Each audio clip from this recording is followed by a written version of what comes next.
किंवा मी घेतला म्हणून मी त्यांना धन्यवाद देतोय. आता हे धन्यवाद जसे मी त्यांना देतोय तसे ते मला धन्यवाद देऊ शकतील की नाही, कारण माझ्याकडनं जे त्यांनी घेतलेत त्यांना आज सकाळी अंबादासजीने एक जे आंदोलन केलं ती भेटवस्तू द्यायची आहे, तो भाग वेगळा. पण अंबादास, मला तुमचा खरंच अभिमान आहे आणि शिवसेना प्रमुखांना सुद्धा अभिमान तर वाटत असेल, पण हळहळ सुद्धा वाटत असेल की अरे याची एक पहिली टर्म ही पूर्ण होते. साहजिकच आहे, आपण किती शिकलो त्यापेक्षा काय शिकलो आणि त्याचा उपयोग हा जनमानसासाठी काय करून देतो आहोत हा एक प्रश्न आहे. पदं येतात आणि पदं जातात, पण शेवटी जनतेच्या मनामध्ये आपली प्रतिमा काय म्हणून राहते हे आपल्या आयुष्याचं फलित असतं. अनेक जण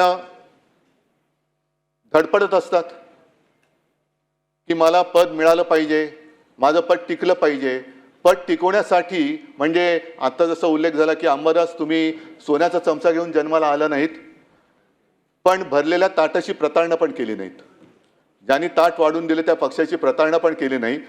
नाहीतर त्या ताटामध्ये जे आहे ते माझंच आहे, पण आणखीन मिळावं म्हणून आणखीन दुसऱ्या रेस्टॉरंटमध्ये जायचं असा अपराध तुम्ही केला नाही. त्याच्याबद्दल खास तुम्हाला सगळी जनता ही धन्यवाद देत असेल. तुमची कल्पकता ज्याचा उल्लेख मुख्यमंत्र्यांनी सुद्धा केला, हा माणूस एक कल्पक आहे.